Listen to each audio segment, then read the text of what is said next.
Welcome to the Joy Lab podcast, where we help you uncover and foster your most joyful self. Your hosts, Dr. Henry Emmons and Dr. Aimee Prasek, bring you the ideal mix of soulful and scientifically sound tools to spark your joy, even when it feels dark. When you're ready to experiment with more joy, combine this podcast with the full Joy Lab program over at joylab.coach. Hello, I'm Henry Emmons, and welcome to Joy Lab. And I'm Aimee Prasek. So here at Joy Lab, we infuse science with soul to help you build your resilience and uncover your joy. And we are talking about our mailbag today. So our mailbag is really our way to co-create our episodes, co-create with you listening.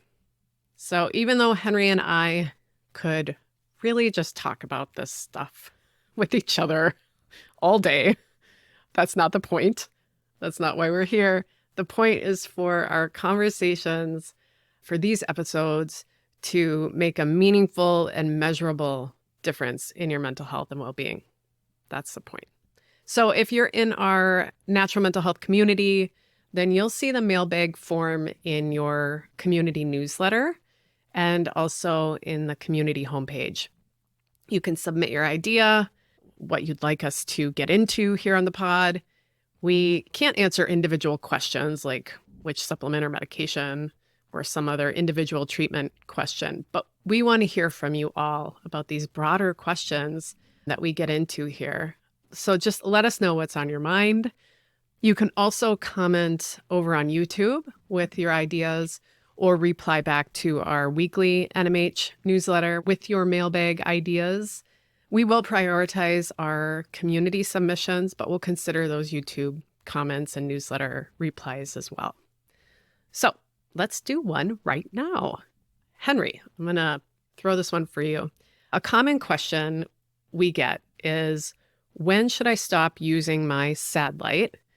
I've got mine right down here. Mine is actually off right now. But when should I turn it off, perhaps, if I was using it in the winter to support my mood? When don't I need it? Great question. Yeah. So my first response to that is that you don't actually have to stop using it. I mean, it's okay to use these lights at any time year-round if you wish to.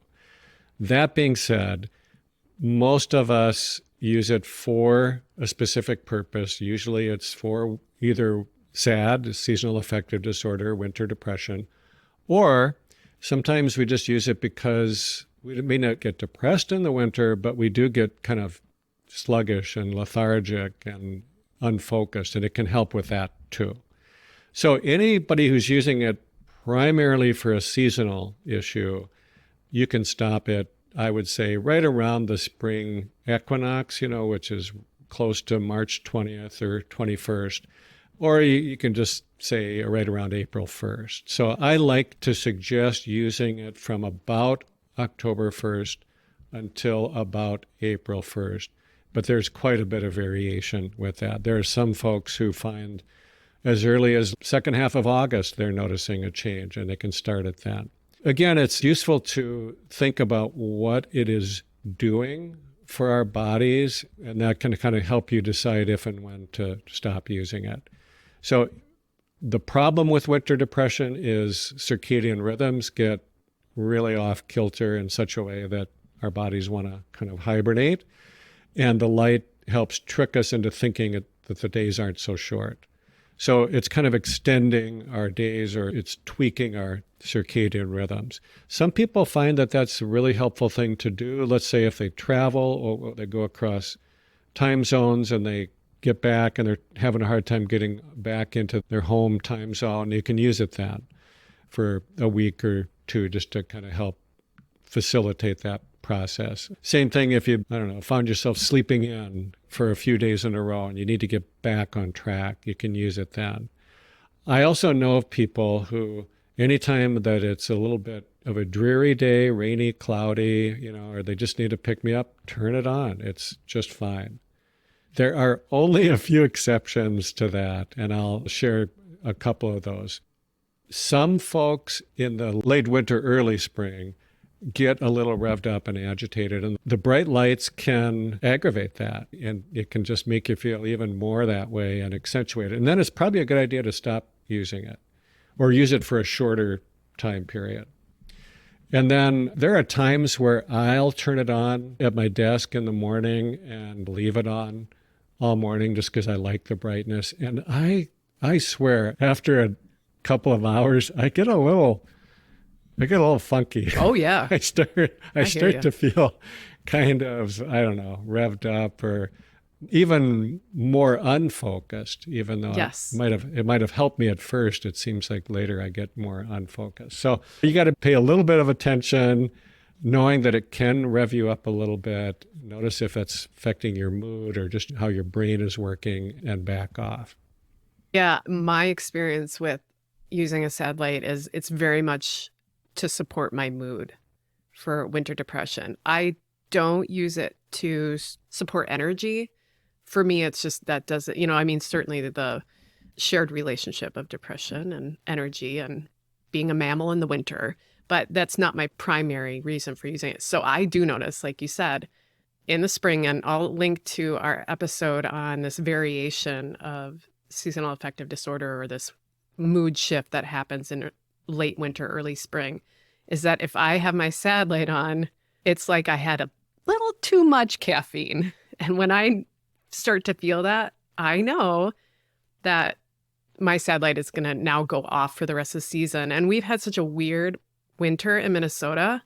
I usually use it until April, but I had to turn it off about a week ago because I was getting that little like, ooh, I am itching to go running and, attack someone. It's just the energy was not supportive of my being. Yeah. So anyway. There's one other thing that I think is worth saying here, and that is that in the winter months, those roughly 6 dark months, let's say, we use the bright lights because we don't have the option of going outside and getting bright light early and late in the day. You can go out in the middle of the day and get bright light, but it doesn't do as much good for your circadian rhythms. But in those other 6 months, most folks are far better off actually going outdoors or just being by a window and just being exposed to the natural early brightness and late brightness, especially going outside. It just does so many other good things for us. The sun is going to have such a stronger impact on our circadian rhythms than our sad lights are going to. So, you still might want to be careful about sun exposure if you're fair-skinned or have a history of skin cancer. We're all at risk of that. But early in the day and late in the day, that's quite safe, and you're just better off getting your dosing of bright light by being outside. I love that. Maybe just a quick follow-up here then, as we're talking about when to stop using these supports relevant to seasonal affective disorder or winter mood shifts.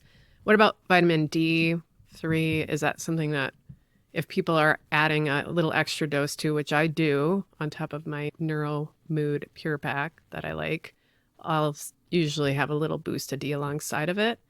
When do you usually have folks stop using additional supplement? Yeah, that's a really good thing to remind us of. So usually it's about the same. I think about the same time frame. October 1st to April 1st is when most folks living north of a line through Atlanta in the U.S., anybody north of there, their vitamin D levels are going to drop. And remember, vitamin D does so many good things, not just for bone health, but also for mood, for immunity. It's just a very important hormone. And so I think most people are wise to supplement with at least 2,000 units, up to 5,000 units. Unless you know that you've had a blood test and you know your levels are low, then you can use more than 5,000 units. And if you know that your levels are exceedingly high, you shouldn't take any extra vitamin D at all.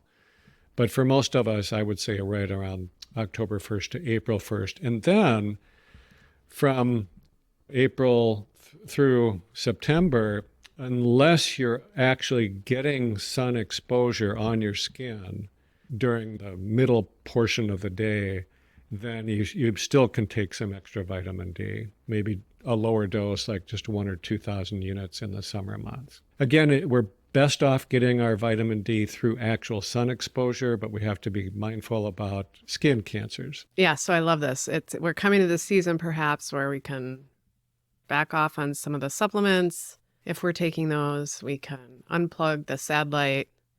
We can plug into that healing grid we talked about in our Joy Lab episode. I'll link to that, which is always there for us to plug in, whether or not the sad light is on.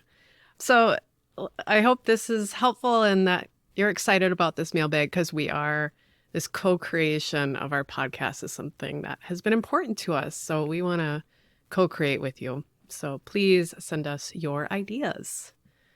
And to close, I'm going to quote Christopher Robin from Winnie the Pooh. I think it answers maybe our second mailbag question, which is, what is the most important thing I can take away from this episode? I'm going to answer that right now. Here it is. Promise me you'll always remember you're braver than you believe, and stronger than you seem, and smarter than you think. Love it. Thank you for listening to the Joy Lab podcast. If you enjoyed today's show, visit joylab.coach to learn more about the full Joy Lab program. Be sure to rate and review us wherever you listen to your favorite podcasts. Please remember that this content is for informational and educational purposes only. It is not intended to provide medical advice and is not a replacement for advice and treatment from a medical professional. Please consult your doctor or other qualified health professional before beginning any diet change, supplement, or lifestyle program. Please see our terms for more information.